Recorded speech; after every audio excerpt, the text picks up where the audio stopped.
ख्यालों के कश्मकश में उलझी मानवी मुस्कुराए जा रही थी। उसके होंठ मुस्कानों को दांतों से भींचकर शांत रहने को कह रहे थे, लेकिन ऐसा कर पाना मुश्किल था क्योंकि दिल दिमाग सिर्फ युग के हो चुके थे। मानवी तकिए से लिपटकर उसे एहसास को महसूस कर रही थी जो आज उसके साथ हुआ था इतने सालों बाद। जहां मानवी तकिए से लिपट गहरे ख्वाब में डूबती जा रही थी, वही बिस्तर पर पड़ा फोन कब से घनघनाए जा रहा था। फोन के वाइब्रेशन से अचानक मानवी ख्वाबों से बाहर निकली और हड़बड़ाते हुए जैसे फोन उठाई तो फोन पर किसी अननोन नंबर से कॉल था। ये देख मानवी को हल्का सा गुस्सा तो आया, लेकिन अभी उसे किसी से बात करने का मन नहीं था। बड़े ही आराम से उसने फोन को साइड में रखा और इग्नोर कर वापस से आज की हुई इंसिडेंट को याद कर मुस्कुराने लगी। तभी एक बार फिर फोन घनघना उठा। इस बार उसके दिमाग में युग का ख्याल घूम आया। इतना ख्याल में आते ही बिना देर किए अगली ही घंटी पर फोन उठाकर खुश होते हुए बोली, हेलो युग, मैं जानती थी कि तुम्हारा भी मन नहीं मन रहा होगा मेरी तरह। मानवी के मुंह से युग का नाम सुन आरती जी का खून खौल उठा और वो दांत पीसते हुए ऊंची आवाज में बोली, तुम तो बड़ी बेहया निकली।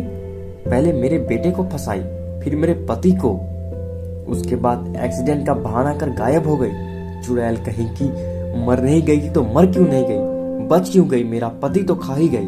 अब क्या करना, मेरे बेटे की जिंदगी में आ रही हो।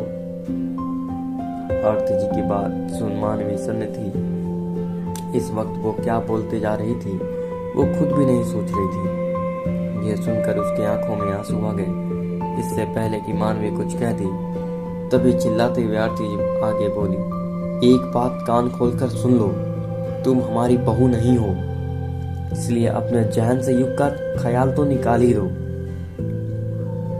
ये सुनकर मानवी सन्न रह गई। युग और मैं एक ना हो, इसलिए ये कुछ भी बकवास करे जा रही है।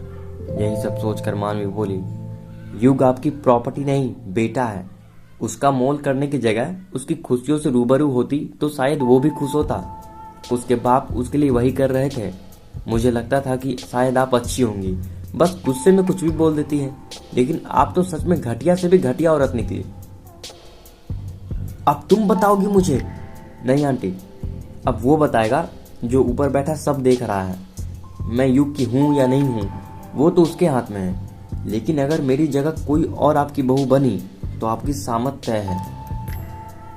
मानवी समझ चुकी थी कि आरती जी उसे बिल्कुल पसंद नहीं करती, इसलिए उसने भी आज आर पार की सोच ही ली और ऊंची आवाज में बोली, क्योंकि आज तक आपने मुझे बहुत कुछ बोला, मगर हर लड़की सहनशील नहीं होती।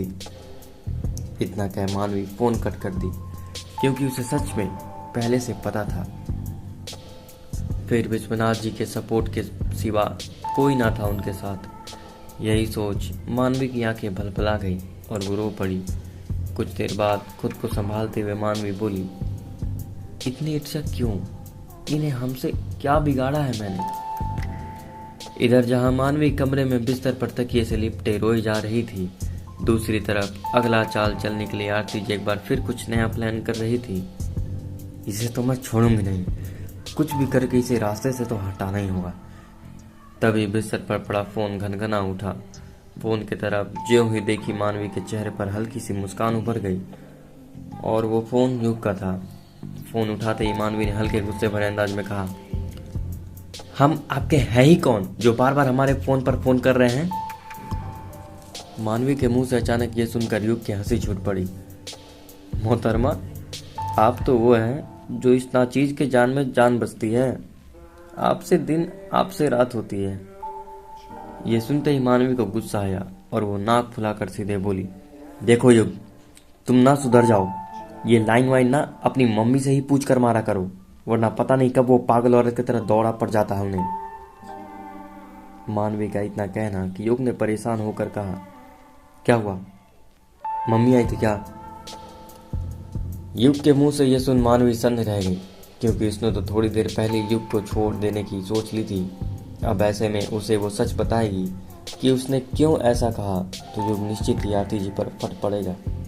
मानवी खुद से मन ही मन बोली, अब क्या करूं, हे भगवान कोई रास्ता दिखा दे।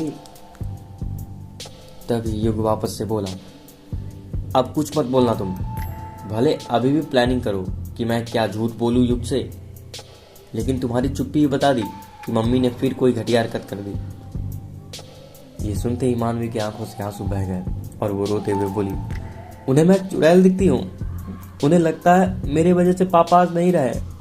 सही कह रही थी कि मैं मर ही रही थी तो पूरी तरह से क्यों नहीं मरी। बिल्कुल चुप और मुंह बंद करो, अभी मैं ड्राइव कर रहा हूँ। देखो मानू, माँ को मैं जानता हूँ, वो पागल इंसान है, मगर तुम तो शांत रहो। मैं चुप हो योग, वैसे मैं तुम्हें इसलिए फोन किया था कि तुम्हारा कुछ मेरे पास रह गया। मानवी चौंक कर बोली, क्या?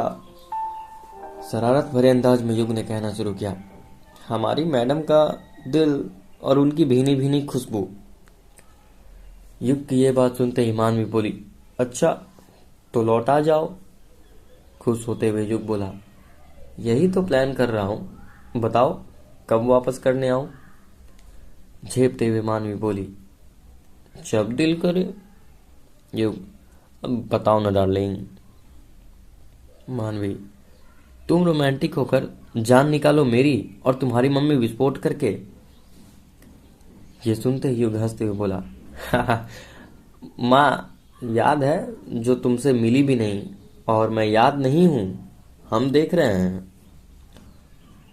मानवी, देखो शादी के बाद तो तुम्हारी मम्मी और सवार हो जाएगी, इससे अच्छा हम शादी ही ना करें, ख्वाब में ही ठीक है। ये सुनकर युग उदास होकर बोला, ठीक है रखो, जब मूड ठीक हो जाए तो बात होगी, और हाँ अब मम्मी से बात मत करना, रखता हूं। इतना कह युग ने फोन कट कर दिया। इधर मानवी उदास हो गई, कैसे रहूंगी तुम्हारे बिना युग। इतना सोच मानवी एक बार फिर टूट टूट कर रोने लगी। तभी खुद से मानवी बोली, मुझे खुद को संभालना होगा, तुमसे दूर हमेशा के लिए अब मुझे ही जाना होगा। जानती हूँ यह सफर जिंदगी भर मुश्किल रहेगा, मगर कम से कम 2 पल सुकून तो रहेगा। 2 परिवार और रिश्ते बिखरेंगे तो नहीं, रिश्तेदारों के ताने तो नहीं रहेंगे, वरना शादी के बाद खुशियां कम और ताने ज्यादा होंगे, जिससे हम आपसी झगड़े में पिसते रहेंगे। बेहतर होगा ऐसा रिश्ता बने ही ना जहां सुकून का प्यार ही ना बचे। मैं तुमसे दूर जा रही हूँ युग, वापस बिना तुमसे मिले, हो सके तो मुझे माफ कर देना। ख्यालों में उलझी मानवी रोई जा रही थी। तभी किसी ने सर पर हाथ फेरते हुए कहा, क्या हो गया मेरी बच्ची को। ये सुनकर मानवी की सांसें अटक गई। वो खुद से बोली, कहीं दादी ने कुछ सुन तो नहीं लिया। तभी वापस से कनक जी बोली, क्या बात है, अपनी दादी से नहीं कहेगी। मौका देखकर मानवी बोली, दादी मैं तो अब लगभग ठीक हो चुकी हूँ, तो मैं वापस से दिल्ली जाना चाहती हूँ अपनी पढ़ाई पूरा करने। यह सुनकर कनक जी बोली, इसीलिए तो इतना रो रही है, आज ही बात करती हूँ रमेश से। पापा मान जाएंगे ना दादी। हाँ क्यों नहीं। नहीं कुछ नहीं, यूं ही पूछी, मगर मुझे अच्छा लगा कि तू इन बंद दीवारी से बाहर निकलना चाहती है। मैं रमेश से कहूंगी, देखना वो मान भी जाएगा। कनक जी की यह बात सुन मानवी लिपट कर रोते हुए बोली, थैंक यू दादी। इतना कह कनक जी रमेश जी के कमरे की ओर बढ़ गई। कुछ देर बाद, मानवी मानवी, रमेश जी आवाज लगाते हुए मानवी के कमरे में आकर बोले, क्या सुन रहा हूं मैं, तू वापस से अकेले रहना चाहती है दिल्ली। रमेश जी की बात से सहमत जताते हुए मानवी बोली, हाँ पापा ठीक है बेटा, मगर हमारी एक शर्त है। ये सुन उसे आरती जी याद आ गई, लेकिन एक बात को संभालते हुए मानवी बोली, क्या। रमेश जी कनक जी की ओर देखकर बोले, तुम दिल्ली अकेले नहीं रहोगी, तुम्हारी मम्मी या दादी कोई एक तुम्हारे साथ रहेगा, अब तुम जिसके साथ रहना चाहो। ये सुनते ही मानवी ने कनक जी को देखा और वो भी मुस्कुरा रही थी। फिर उसने मम्मी की तरफ देखा जो अभी भी चिंतित थी कि वो ना जाए।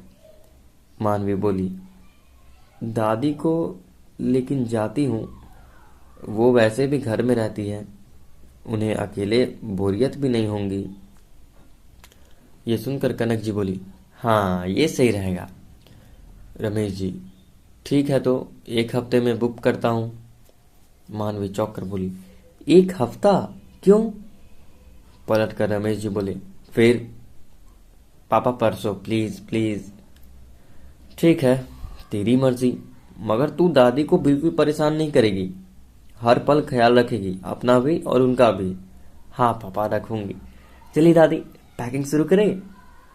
2 दिनों बाद मानवी दिल्ली में थी। कनक जी, हाय राम, यहाँ तो लड़कियां कैसे कैसे कपड़े पहनकर घूमती रहती हैं।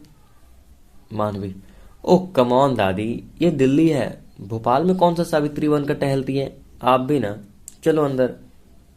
कनक जी, देखने दे मुझे। मानवी, हाँ आप देखो, मैं सोने जा रही हूँ, कॉलेज भी जाना है और उठना भी है, उसके लिए जल्दी सोना पड़ेगा। कनक जी, चल सो जाती हूँ, वरना तो कहेगी कि दादी तो बस दिल्ली की लड़कियां ही देखने आई हैं। इतना कह कनक जी आहिस्ता से बिस्तर पर लेट गई। अब खुली आंखों से देखते हुए मानवी बोली, मिल गई संतुष्टि। ये सुनकर हंसते हुए कनक जी बोली, चल सो जा, मुझे क्या, लोग चाहे कुछ भी पहने। मानवी, वेरी फनी दादी, आप भी सो जाओ। अगले दिन से मानवी का जाना सड़कों पर शुरू हो चुका था। धीरे धीरे आने जाने से डर भी कम हो रहा था। वक्त बीत रहा था। युग और मानवी अपनी मंजिल के सफर को पार कर रहे थे। बीच बीच में दोनों की बातचीत भी हो जाती। युग अक्सर ही मिलने की और दिल्ली आने की जिद करता, लेकिन कनक जी की रहते वो ना आ पाता और समय बीतता जा रहा था। युग और मानवी के बीच दूरियां खिंच गई थी। अब क्या युग मानवी से मिलने आ पाएगा? क्या कनक जी इन सभी का साथ दे पाएंगी? ये जानने के लिए सुनते रहिए इस स्टोरी को। धन्यवाद।